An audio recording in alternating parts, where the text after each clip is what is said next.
Hoje é o dia da Ascensão. Vamos dedicar algum tempo ao estudo da Palavra de Deus com o sermão intitulado Dia da Ascensão e a Missão da Salvação. Esta festa, o Dia da Ascensão, comemora a ascensão de Jesus Cristo. Há 2000 anos, ele veio à Terra, completou o seu ministério de 3 anos e meio e, no 40º dia após a sua ressurreição, ele ascendeu ao céu a partir do Monte das Oliveiras. Vejamos o livro de Atos, capítulo 1, para ver como Deus nos mostrou esta ascensão. Vejamos Atos, capítulo 1, versículo 6. No versículo 6, está escrito: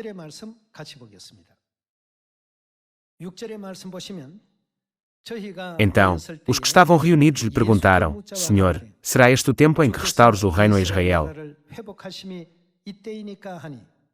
Respondeu-lhes: Não vos compete conhecer tempos ou épocas que o Pai reservou pela sua exclusiva autoridade, mas recebereis poder, ao descer sobre vós o Espírito Santo,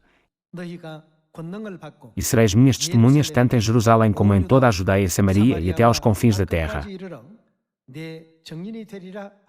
Ditas estas palavras, foi Jesus. O que é que aconteceu? Ele foi elevado às alturas. Ele foi levado para o céu, elevado às alturas, à vista deles, e uma nuvem o encobriu dos seus olhos.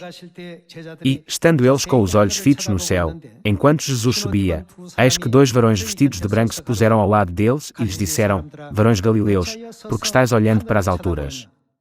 Esse Jesus que dentre vós foi assunto ao céu virá do modo como o viste subir.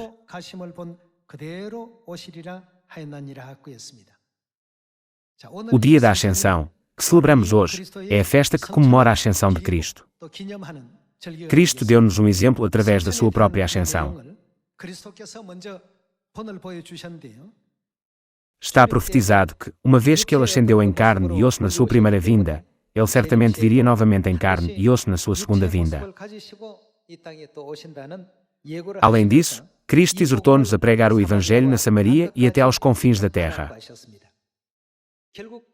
Cristo já não tinha um corpo tridimensional, mas foi transformado num corpo irrestrito de 4ª, ou mesmo 5ª, dimensão e ascendeu ao céu. Ele deu-nos o exemplo de que, no futuro, também nós seremos levados para o céu como Cristo. Vejamos o livro de 1 Tessalonicenses, capítulo 4, versículo 13.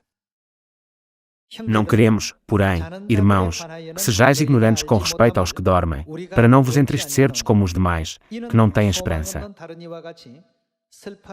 Pois, se cremos que Jesus morreu e ressuscitou, assim também Deus, mediante Jesus, trará, em sua companhia, os que dormem. Está profetizado que ele trará dezenas de milhares de anjos celestiais com ele no último momento. Vejamos o versículo 16.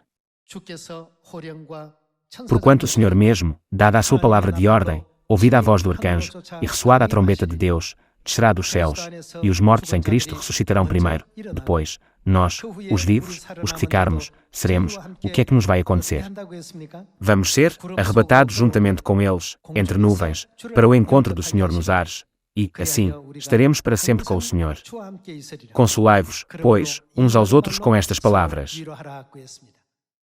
Porquanto o Senhor mesmo, dada a sua palavra de ordem, ouvida a voz do arcanjo, e ressoada a trombeta de Deus, descerá dos céus, e os mortos em Cristo ressuscitarão primeiro. Depois disso, o que é que nos vai acontecer, a nós que ainda estamos vivos? Tal como Cristo subiu ao céu a partir do Monte das Oliveiras, no dia em que Cristo regressar, seremos transformados num instante e arrebatados juntamente com Ele nas nuvens para o encontrarmos, e habitaremos com Ele no reino dos céus por toda a eternidade.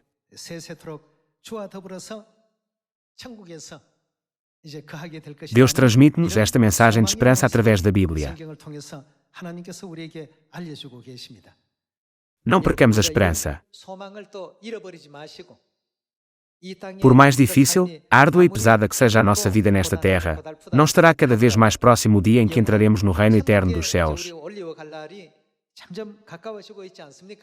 Ao pensarmos no reino dos céus que está muito próximo, suportemos e prevaleçamos um pouco mais sobre as dificuldades da nossa vida aqui e esforcemo-nos por nunca deixar diminuir a nossa esperança no céu. Continuemos com o livro de 1 Coríntios, capítulo 15. Vejamos 1 Coríntios, capítulo 15, versículo 50.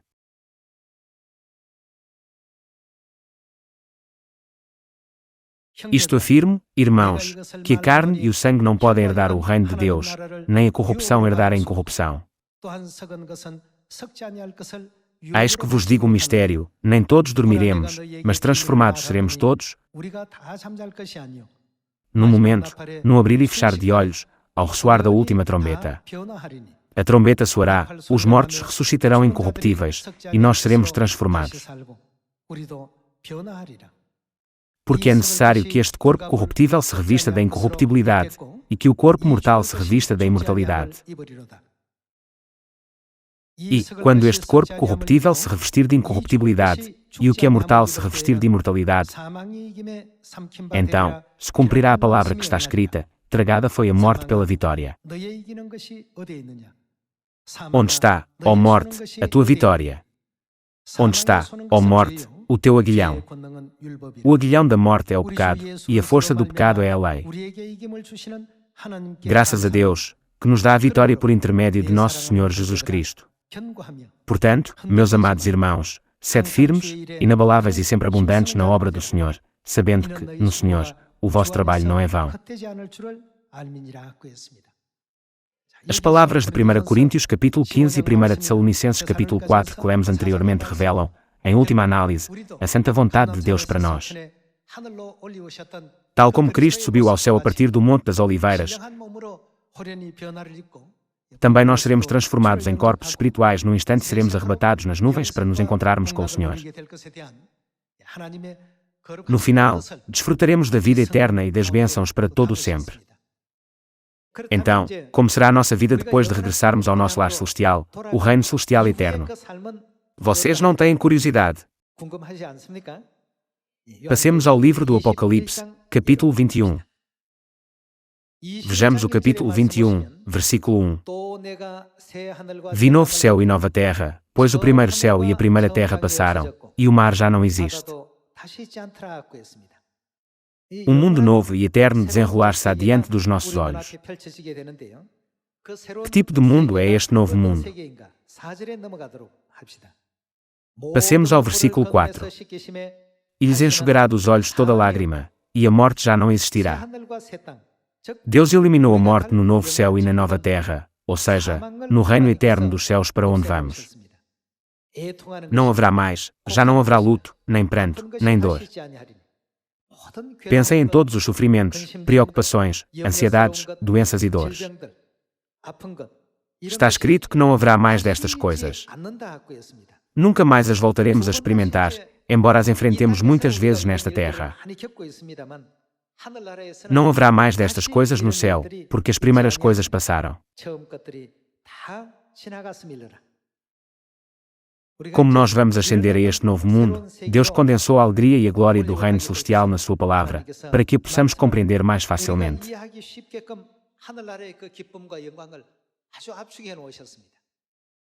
Deus diz, não haverá mais morte, nem luto, nem pranto, nem dor. Então, o que é que isto implica? Como não haverá tais coisas, só haverá vida eterna e bênçãos. Nós não devemos concentrar-nos apenas na nossa vida transitória nesta terra, que acabará por desaparecer, mas devemos contemplar ainda mais o que faremos pela obra eterna do céu.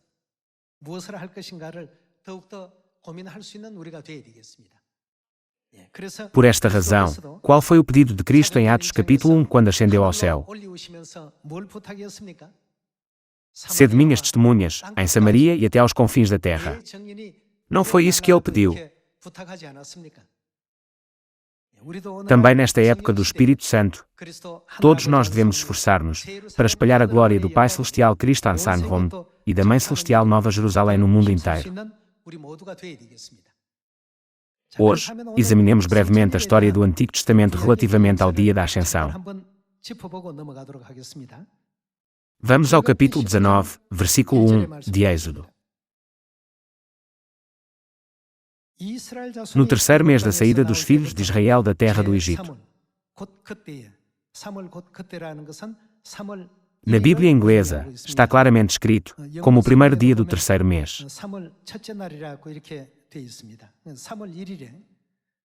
No primeiro dia desse mês, vieram ao deserto do Sinai.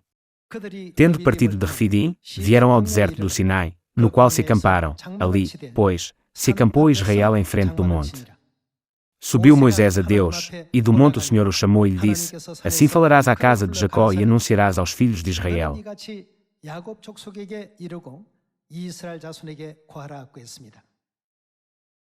O primeiro dia do terceiro mês foi o 40º dia após a travessia do Mar Vermelho.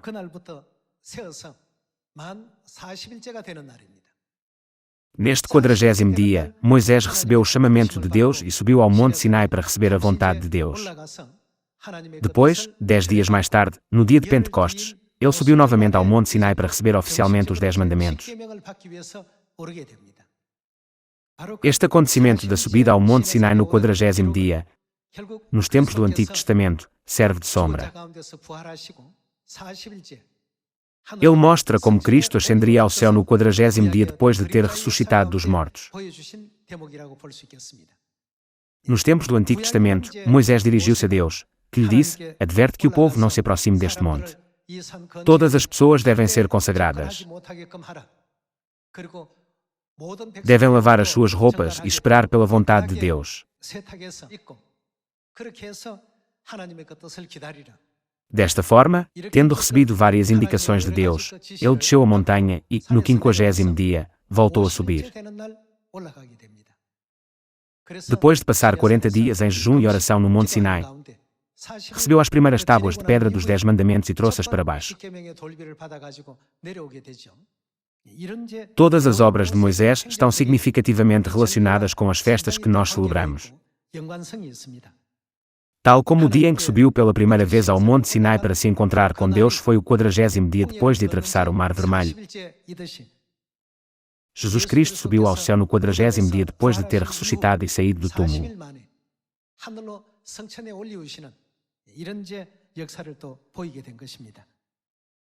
Vejamos brevemente esta cena no livro de Êxodo, capítulo 24. Êxodo 24. Vejamos o capítulo 24, versículo 12. Então, disse o Senhor a Moisés: Sobe a mim, ao monte, e fica lá, dar-te-ei tábuas de pedra, e a lei, e os mandamentos que escrevi, para os ensinares. Deus prometeu-lhe os 10 mandamentos. Versículo 13. Levantou-se Moisés com Josué, seu servidor, e, subindo Moisés ao monte de Deus, disse aos anciãos: Esperai-nos aqui até que voltemos a vós outros. Eis que Arão e Ar ficam convosco, quem tiver alguma questão se chegará a eles. Tendo Moisés subido, uma nuvem cobriu o monte. E a glória do Senhor pousou sobre o monte Sinai, e a nuvem o cobriu por 6 dias. Ao 7º dia, do meio da nuvem chamou o Senhor a Moisés. O aspecto da glória do Senhor era como um fogo consumidor no cimo do monte, aos olhos dos filhos de Israel. E Moisés, entrando pelo meio da nuvem, subiu ao monte, e lá permaneceu 40 dias e 40 noites. No 40º dia, ele ascendeu a Deus pela primeira vez, recebeu várias instruções de Deus, e desceu para cumprir a vontade de Deus. Depois, no 50º dia, subiu ao monte Sinai e recebeu as tábuas de pedra, onde estavam escritos os 10 mandamentos. Todas as suas obras estão registadas em Êxodo capítulo 24. A obra de Moisés está na origem das festas que hoje celebramos. Então, por que é que temos de celebrar estas festas? As pessoas em todo o mundo consideram este dia como um dia típico e comum. No entanto, por que é que é essencial guardarmos e honrarmos as festas de Deus? Vejamos o livro de Filipenses, capítulo 3. Filipenses, capítulo 3, versículo 20. Pois a nossa pátria está. Onde está a nossa pátria?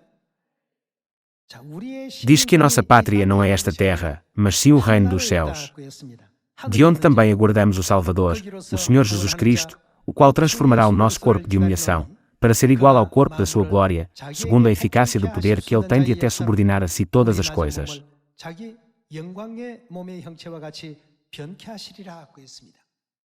Uma vez que a nossa pátria é o céu, estas festas têm um grande significado para nós.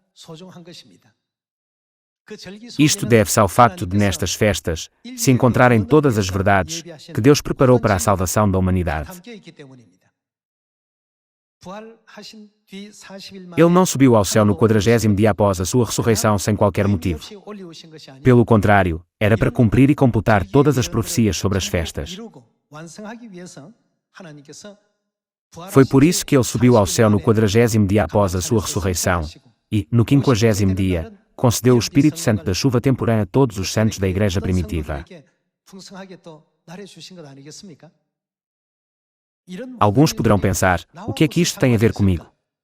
No entanto, é muito relevante. Por quê? Onde é a nossa pátria? É porque a nossa pátria é o céu. Portanto, não deveriam as pessoas do céu seguir todas as leis do céu. Nós devemos observar o sábado, a Páscoa e todas as festas da Nova Aliança. Todas estas práticas devem-se ao facto de sermos cidadãos do céu. Para aqueles que não são cidadãos do céu, estas observâncias não têm qualquer utilidade ou significado. Como eles não possuem a cidadania celeste, eles ignoram a santa festa do dia da Ascensão que hoje celebramos e consideram-na apenas como um dia comum.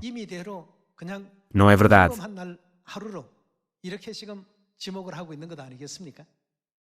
No entanto, para nós, esta é a ordenança, o regulamento e a lei de Deus que tem um valor inestimável e não pode ser substituída por nada neste mundo. Não concordam? Mesmo que soframos perdas com as coisas do mundo, uma vez que somos cidadãos celestiais, não devemos perder as bênçãos que devemos receber de Deus. Por fim, Deus permitir-nos a experimentar a ascensão e a transformação. Depois disso, em que é que Ele nos vai transformar no reino dos céus? Passemos ao livro do Apocalipse, capítulo 22. Vejamos a palavra de Deus em Apocalipse capítulo 22, versículo 1.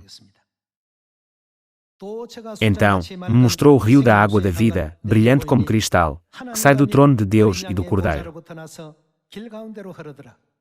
No meio da sua praça, de uma e outra margem do rio, está a árvore da vida, que produz 12 frutos, dando o seu fruto de mês em mês, e as folhas da árvore são para a cura dos povos. Nunca mais haverá qualquer maldição.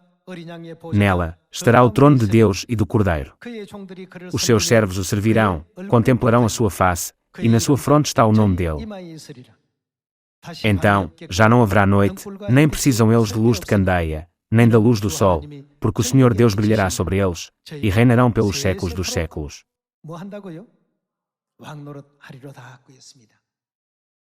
Não haverá mais dor, sofrimento ou tristeza, mas apenas alegria transbordante.